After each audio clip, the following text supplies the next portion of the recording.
ಸ್ನೇಹಿತರೆ, ಮೀಡಿಯಾ ಮಾಸ್ಟರ್ಸ್ಗೆ ಸ್ವಾಗತ ಸುಸ್ವಾಗತ.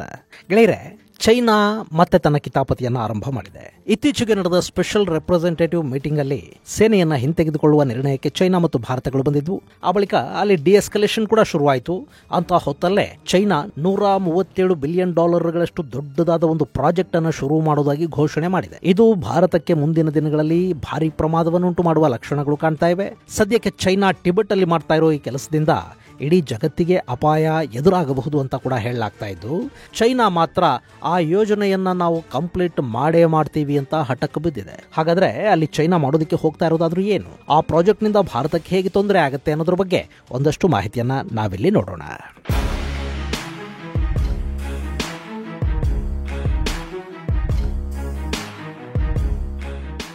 ಸ್ನೇಹಿತರೆ, ಮನುಷ್ಯನ ಸ್ವಾರ್ಥ ದುರಾಸೆಗೆ ಒಂದು ಉದಾಹರಣೆ ಕೊಡಬೇಕು ಅಂದ್ರೆ ಅದು ಚೈನಾ. ವಿಶ್ವದ ದೊಡ್ಡಣ್ಣ ಆಗಬೇಕು, ತಾನು ಎಲ್ಲರಿಗಿಂತ ಎಲ್ಲದರಲ್ಲೂ ಬಲಿಷ್ಠ ಅನ್ನಿಸ್ಕೊಳ್ಬೇಕು ಅನ್ನೋ ಹಪಹಪಿಗೆ ಬಿದ್ದು ಚೈನಾ ಎಲ್ಲದನ್ನೂ ಶೋಷಣೆ ಮಾಡೋದಕ್ಕೆ ಹೋಗ್ತಾ ಇದೆ. ಈ ಮೂಲಕ ಚೈನಾ ಇಡೀ ಜಗತ್ತಿಗೆ ಕಂಟಕವಾಗಿ ಬದಲಾಗ್ತಾ ಇದೆ. ಈಗ ಮತ್ತೆ ಅವರು ಜಗತ್ತನ್ನ ಸಮಸ್ಯೆಗೆ ದೂಡುವ ವಿನಾಶಕಾರಿ ಪ್ರಾಜೆಕ್ಟ್ ಒಂದನ್ನ ಟಿಬೆಟ್ ಅಲ್ಲಿ ಶುರು ಮಾಡ್ತಾ ಇದ್ದಾರೆ. ಇದು ಭಾರತ ಬಾಂಗ್ಲಾಗಳಿಗಂತೂ ಸಮಸ್ಯೆಯನ್ನ ಖಂಡಿತ ತಂದೊಡುತ್ತೆ, ಅದರ ಜೊತೆಗೆ ಇಡೀ ಭೂಮಿಯನ್ನ ಸಮಸ್ಯೆಗೆ ದೂಡುತ್ತೆ. ಇಲ್ಲಿ ಚೈನಾ ಒಂದು ದೊಡ್ಡ ಡ್ಯಾಮ್ ಅನ್ನ ನಿರ್ಮಾಣ ಮಾಡ್ತಾ ಇದೆ. ಟಿಬೆಟ್ ಅಲ್ಲಿ ಹರಿಯುವ ಯಾರ್ಲುಂಗ್ ಸಾಂಗ್ಪೋ ನದಿಗೆ ಅವರು ನಿರ್ಮಾಣ ಮಾಡೋದಕ್ಕೆ ಹೋಗ್ತಾ ಇರೋ ಆ ಡ್ಯಾಮ್ ಇಡೀ ಜಗತ್ತಲ್ಲೇ ಅತಿ ದೊಡ್ಡ ಡ್ಯಾಮ್ ಅನ್ನಿಸ್ಕೊಳ್ಳುತ್ತೆ. ಈ ಯಾರ್ಲುಂಗ್ ಸಾಂಗ್ಪೋ ನದಿಯನ್ನ ಭಾರತದಲ್ಲಿ ಬ್ರಹ್ಮಪುತ್ರ ಅಂತ ಕರಿತೀವಿ. ಈಗ ನಿಮಗೆ ಈ ಡ್ಯಾಮ್ ನಿಂದ ಭಾರತಕ್ಕೇನೆಲ್ಲ ಸಮಸ್ಯೆಗಳಾಗಬಹುದು ಅನ್ನೋದರ ಸಣ್ಣ ಚಿತ್ರಣ ಸಿಕ್ಕಿರಲೂಬಹುದು. ಕೆಳಗೆ ಟಿಬೆಟ್ ಅಲ್ಲಿ ಹುಟ್ಟಿ ಭಾರತಕ್ಕೆ ಹರಿದು ಬರುವ ಬ್ರಹ್ಮಪುತ್ರನನ್ನ ತಡೆದು ಚೈನಾ ಜಗತ್ತಿನ ಅತಿ ದೊಡ್ಡ ಅಣೆಕಟ್ಟೆಯನ್ನ ಕಟ್ತಾ ಇದೆ. ಅದಕ್ಕಾಗಿ $137 ಬಿಲಿಯನ್ ಹಣವನ್ನ ಮೀಸಲು ಕೂಡ ಇಟ್ಟಿದೆ. ಈ ಹಿಂದೆನೆ ಚೈನಾ ಇಂಥದ್ದೊಂದು ಪ್ಲಾನ್ ಅನ್ನು ಮಾಡಿತ್ತು. ಆದ್ರೆ ಅದಕ್ಕೆ ಭಾರತ ಮತ್ತು ಬಾಂಗ್ಲಾದೇಶಗಳು ತೀವ್ರ ವಿರೋಧವನ್ನು ವ್ಯಕ್ತಪಡಿಸಿದ ಕಾರಣದಿಂದ ಚೈನಾ ಅದನ್ನ ತಾತ್ಕಾಲಿಕವಾಗಿ ನಿಲ್ಲಿಸಿತ್ತು. ಆದರೆ ಈಗ ಮತ್ತೆ ಆ ಪ್ರಾಜೆಕ್ಟ್ ಅನ್ನು ಅವರು ಕೈಗೆ ತಗೊಂಡಿದ್ದಾರೆ. ಅಲ್ಲಿ ಅತಿ ದೊಡ್ಡ ಜಲವಿದ್ಯುತ್ ಉತ್ಪಾದನಾ ಕೇಂದ್ರವನ್ನ ಸ್ಥಾಪಿಸುವ ಇರಾದೆಯನ್ನು ಅವರು ಹೊಂದಿದ್ದಾರೆ. ವಾರ್ಷಿಕವಾಗಿ 300 ಬಿಲಿಯನ್ ಕಿಲೋವ್ಯಾಟ್ ನಷ್ಟು ವಿದ್ಯುತ್ ಅನ್ನ ಆ ಡ್ಯಾಮ್ ಅಲ್ಲಿ ಉತ್ಪಾದಿಸ್ತಾರಂತೆ. ಇದು ಸದ್ಯಕ್ಕೆ ಚೈನಾದಲ್ಲಿರುವ ಅತಿ ದೊಡ್ಡ ಡ್ಯಾಮ್ 3 ಗಾರ್ಜಸ್ ಇದೆಯಲ್ಲ, ಅಲ್ಲಿ ಉತ್ಪಾದನೆಯಾಗುವ ವಿದ್ಯುತ್ ಪ್ರಮಾಣಕ್ಕಿಂತ 3.5 ಪಟ್ಟು ಹೆಚ್ಚು ವಿದ್ಯುತ್ ಈ ಹೊಸ ಡ್ಯಾಮ್ ಅಲ್ಲಿ ನಿರ್ಮಾಣ ಆಗುತ್ತೆ ಅಂತ ಹೇಳಲಾಗ್ತಾ ಇದೆ. ಇನ್ನು ಈ ಡ್ಯಾಮ್ ಅನ್ನು ಕಟ್ಟೋದ್ರಿಂದ ಟಿಬೆಟ್ ಅಲ್ಲಿ ಸಾಕಷ್ಟು ಉದ್ಯೋಗಗಳು ಸೃಷ್ಟಿಯಾಗುತ್ತವೆ. ಅಲ್ಲದೆ ಚೈನಾದಲ್ಲಿ ಹೆಚ್ಚಾಗ್ತಾ ಇರೋ ವಿದ್ಯುತ್ ಬೇಡಿಕೆಯನ್ನು ಕೂಡ ಅದು ಪೂರೈಸುತ್ತೆ ಅನ್ನೋದು ಚೈನಾ ಹೇಳ್ತಾ ಇರೋ ಮಾತು.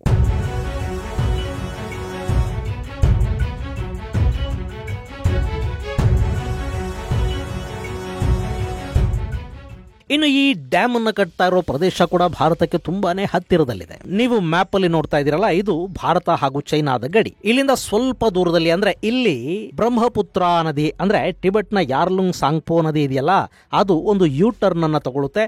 ಆ ಬಳಿಕ ಭಾರತದ ಅರುಣಾಚಲವನ್ನ ಪ್ರವೇಶ ಮಾಡುತ್ತೆ. ಈಗ ಈ ಸ್ಥಳದಲ್ಲೇ ಚೈನಾ ಡ್ಯಾಮ್ ಕಟ್ಟೋದಿಕ್ಕೆ ಹೊರಟಿರೋದು. ಇದು ಭಾರತದ ಆತಂಕಕ್ಕೆ ಕಾರಣವಾಗ್ತಾ ಇರೋ ಅಂಶ. ಗೆಳೆಯರೆ, ಇಲ್ಲಿ ಭಾರತಕ್ಕೆ ಆತಂಕವನ್ನ ಉಂಟು ಮಾಡೋ ವಿಷಯಗಳು ಎರಡು. ಒಂದು, ಭಾರತದ ಗಡಿಗೆ ಹತ್ತಿರದಲ್ಲೇ ಚೈನಾ ಒಂದು ದೊಡ್ಡ ಡ್ಯಾಮ್ ಅನ್ನ ಕಟ್ತಾ ಇದೆ ಅನ್ನೋದು.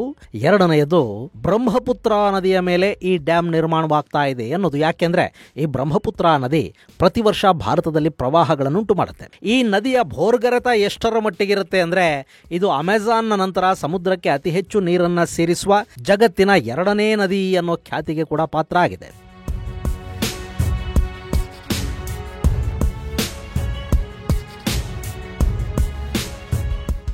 ಹೀಗೆ ಸದಾ ಪ್ರವಾಹಗಳನ್ನು ತರೋ ನದಿಗೆ ಅದು ಭಾರತವನ್ನು ಪ್ರವೇಶ ಮಾಡೋ ಕಡೆಯಲ್ಲೇ ಒಂದು ದೊಡ್ಡ ಡ್ಯಾಮ್ ಅನ್ನು ಕಟ್ಟಿ ಮಳೆಗಾಲದಲ್ಲಿ ಪ್ರವಾಹಗಳುಂಟಾಗೋ ಸಂದರ್ಭದಲ್ಲೇ ಈ ಡ್ಯಾಮಿನ ಗೇಟ್ಗಳನ್ನು ಕೂಡ ತೆಗೆದು ಬಿಟ್ರು ಅಂತ ಇಟ್ಕೊಳ್ಳಿ.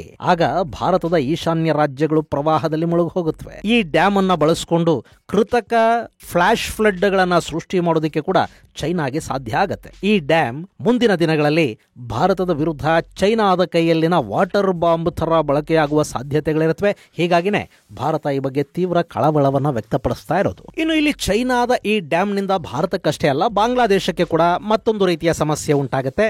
ಯಾಕೆಂದ್ರೆ ಬ್ರಹ್ಮಪುತ್ರ ನದಿಗೆ ಭಾರತ ಕೂಡ ಒಂದು ಡ್ಯಾಮ್ ಅನ್ನ ಕಟ್ತಾ ಇದೆ. ಹೀಗಿರುವಾಗ ಚೈನಾ ಜಗತ್ತಲ್ಲೇ ಅತಿ ದೊಡ್ಡ ಅಣೆಕಟ್ಟೆಯನ್ನ ಕಟ್ಟಿದ್ದೇ ಆದ್ರೆ ಆ ನದಿಯಲ್ಲಿ ಹರಿಯುವ ನೀರಿನ ಪ್ರಮಾಣ ಕಡಿಮೆ ಆಗುತ್ತೆ. ಒಂದ್ ವೇಳೆ ಹಾಗೇನಾದ್ರೂ ಆದ್ರೆ ಅದು ಬಾಂಗ್ಲಾದೇಶಕ್ಕೆ ಬೇಕಾಗುವಷ್ಟು ನೀರನ್ನ ಒದಗಿಸೋದಕ್ಕೆ ಸಾಧ್ಯ ಆಗದೇ ಇರಬಹುದು.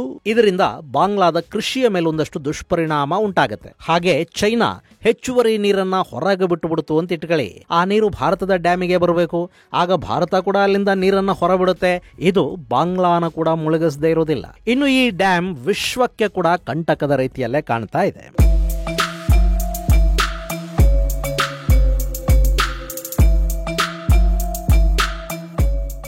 ಈಗ ಚೈನಾ ಡ್ಯಾಮ್ ಕಟ್ಟೋದಕ್ಕೆ ನಿಗದಿ ಮಾಡಿರೋ ಪ್ರದೇಶ ಹಿಮಾಲಯದ ವ್ಯಾಪ್ತಿಗೆ ಬರುತ್ತೆ. ಇಲ್ಲಿ ಟೆಕ್ಟಾನಿಕ್ ಪ್ಲೇಟುಗಳ ಚಲನೆ ತುಂಬಾನೇ ಹೆಚ್ಚಾಗಿರುತ್ತೆ. ಈ ಹಿಮಾಲಯ ಪರ್ವತ ಪ್ರದೇಶವನ್ನ ಜಗತ್ತಿನ 3ನೇ ಧ್ರುವ ಅಂತ ಕರೆಯಲಾಗುತ್ತೆ. ಇಲ್ಲಿನ ವಾತಾವರಣದಲ್ಲಿನ ಬದಲಾವಣೆಗಳು ಪರ್ಯಾವರಣದ ಮೇಲೆ ದೊಡ್ಡ ಪರಿಣಾಮವನ್ನುಂಟು ಮಾಡುತ್ತವೆ. ಹಾಗೆ ಚೈನಾ ಈ ಭಾಗದಲ್ಲಿ ದೊಡ್ಡ ದೊಡ್ಡ ಡ್ಯಾಮ್ಗಳನ್ನ ನಿರ್ಮಾಣ ಮಾಡೋದ್ರಿಂದ ನೀರು ಒಂದೇ ಕಡೆ ನಿಲ್ಲುತ್ತೆ. ಅದು ಒಂದೇ ಭಾಗದಲ್ಲಿ ಭೂಮಿಯ ಮೇಲೆ ಭಾರ ಮತ್ತು ಒತ್ತಡಗಳನ್ನ ಹೆಚ್ಚು ಮಾಡ್ತಾ ಹೋಗುತ್ತೆ.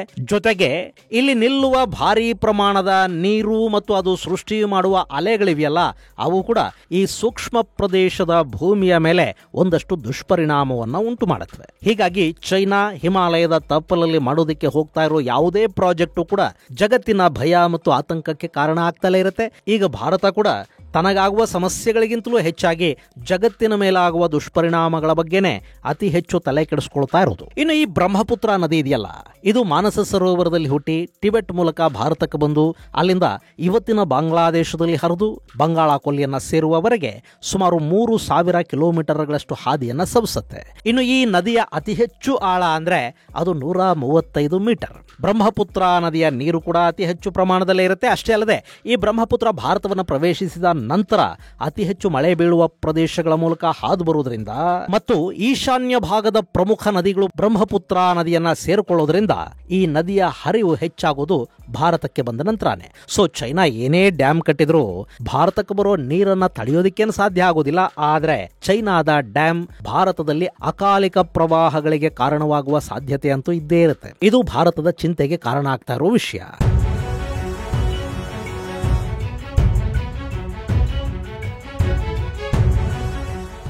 ಇಲ್ಲಿ ಯಾರು ಏನೇ ಹೇಳಿದ್ರು ಚೈನಾ ಮಾತ್ರ ಕೇಳೋ ಸ್ಥಿತಿಯಲ್ಲಿಲ್ಲ.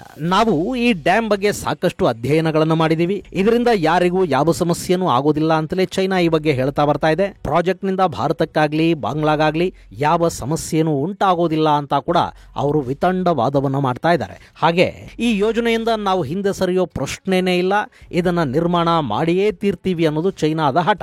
ಈ ಪ್ರಾಜೆಕ್ಟ್ ಅನ್ನ ಚೈನಾ ತನ್ನ ಪಂಚವಾರ್ಷಿಕ ಯೋಜನೆಯಲ್ಲಿ ಅಳವಡಿಸಿಕೊಂಡಿದೆ. 2021ರಿಂದ 2025 ನಡುವಿನ 5 ವರ್ಷಗಳಲ್ಲಿ ಈ ಡ್ಯಾಮ್ ನಿರ್ಮಾಣ ಕಾರ್ಯ ಆರಂಭ ಆಗಬೇಕು ಅನ್ನೋ ನಿರ್ಧಾರವನ್ನು ಚೈನಾ ಮಾಡಿತ್ತು. ಹಾಗೆ 2035 ಹೊತ್ತಿಗೆ ಡ್ಯಾಮ್ನ ಎಲ್ಲ ಕೆಲಸಗಳು ಪೂರ್ಣಗೊಂಡು ಅಲ್ಲಿ ವಿದ್ಯುತ್ ಉತ್ಪಾದನೆಯನ್ನ ಆರಂಭಿಸಬೇಕು ಅಂತ ಈಗ ಚೈನಾ ಹೊರಟಿದೆ. ಇದು ಗೆಳೆಯರೆ ಚೈನಾ ಟಿಬೆಟ್ ಅಲ್ಲಿ ಕಟ್ತಾ ಇರೋ ವಿಶ್ವದ ಅತಿ ದೊಡ್ಡ ಡ್ಯಾಮ್ ಮತ್ತು ಅದರ ಸಾಧಕ ಬಾಧಕಗಳಿಗೆ ಸಂಬಂಧಪಟ್ಟ ಒಂದಷ್ಟು ಮಾಹಿತಿ. ಮುಂದಿನ ಸಂಚಿಕೆಯಲ್ಲಿ ಮತ್ತಷ್ಟು ವಿಶೇಷಗಳ ಜೊತೆ ಮತ್ತೆ ಭೇಟಿಯಾಗೋಣ.